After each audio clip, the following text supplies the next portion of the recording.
Hi guys, நம்ம video first time பார்க்குறதா இருந்தால் நம்ம சேனலை மறக்காமல் சப்ஸ்கிரைப் பண்ணிக்கோங்க. நான் வந்து பிகினர் தான். எனக்கு தெரிஞ்ச ஐடியா வச்சு நான் வந்து வீடியோ அப்லோட் பண்ணிட்டு இருக்கிறேன். மறக்காமல் சப்ஸ்கிரைப் பண்ணிக்கோங்க. உங்கள் ஃப்ரெண்ட்ஸ் அண்ட் ஃபேமிலிக்கு ஷேர் பண்ணுங்கள். இன்றைக்கி வந்து ஈஸியாக சிம்பிளாக ஒரு ரசம் வந்து எப்படி வைக்கலாம் அப்படிங்கிறத நான் காட்ட போகிறேன். புளி வந்து ஊற வச்சுருக்கிறேன். 3 நடு சைஸ் தக்காளி வந்துட்டு பேஸ்ட்டாக நான் வந்து அரைச்சி வச்சுருக்கிறேன். கூடவே வந்துட்டு ஒரு பெரிய சைஸ் பூண்டு வந்துட்டு முழு பூண்டை வந்துட்டு ஒரு ஸ்பூன் சீரகம், ஒரு ஸ்பூன் குருமிளகோடு ஆட் பண்ணி அதையும் வந்துட்டு பிளெண்ட் பண்ணி எடுத்து வச்சுருக்கிறேன். ஒரு கைப்பிடி கருவேப்பிலை, கொஞ்சம் கொத்தமல்லி, 2 வரமிளகாய் இதையும் நான் வந்து ஃபுல்லாக வந்து ஸ்டார்டிங்லேயே எடுத்து வச்சுக்கிறேன்.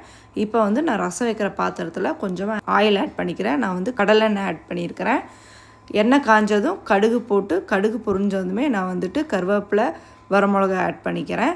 நல்லா பொரிஞ்சதுக்கப்புறமா குருமிளகு, சீரகம், பூண்டு நம்ம அரைச்சி வச்சுருந்தது வந்து இது கூட நான் ஆட் பண்ணிக்கிறேன்.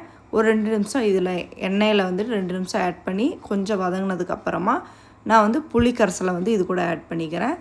புளி கரைசலை ஆட் பண்ணதுக்கப்புறமா நம்ம வந்து அடுத்தது தக்காளி பேஸ்ட்டு வந்துட்டு நம்ம இது கூட ஆட் பண்ணிக்கலாம்.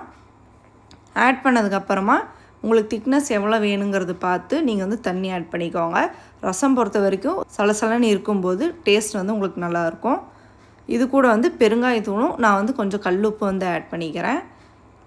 ரசம் பொறுத்த வரைக்கும் ரொம்ப நேரம் கொதிக்கணுங்கிற அவசியம் இல்லை. ஒரு 3லேருந்து ஒரு 5 நிமிஷத்துக்குள்ளார கொதித்து வர ஸ்டேஜில் வந்துட்டு நம்ம ஆஃப் பண்ணிக்கலாம். ஆஃப் பண்ணிவிட்டு லாஸ்ட்டாக வந்துட்டு எந்த அளவுக்கு நீங்கள் ரசம் வைக்கிறீங்களோ அந்தளவுக்கு கொஞ்சமாக நீங்கள் வந்து சுகர் ஆட் பண்ணிக்கோங்க. ஒரு 1/4 டீஸ்பூன் வந்து ஆட் பண்ணிக்கோங்க. சுகர் வந்து ரசத்தில் ஆட் பண்ணும்போது உங்களுக்கு டேஸ்ட் வந்து ஹோட்டல் ஸ்டைலில் கிடைக்கும். ரசம் கொதித்து வந்ததும் நம்ம வந்துட்டு கொத்தமல்லி தழையை வந்து மேலே தூவி விட்டுக்கலாம். தூவி விட்டுட்டு நம்ம வந்து பிளேட் வச்சு க்ளோஸ் பண்ணிக்கலாம்.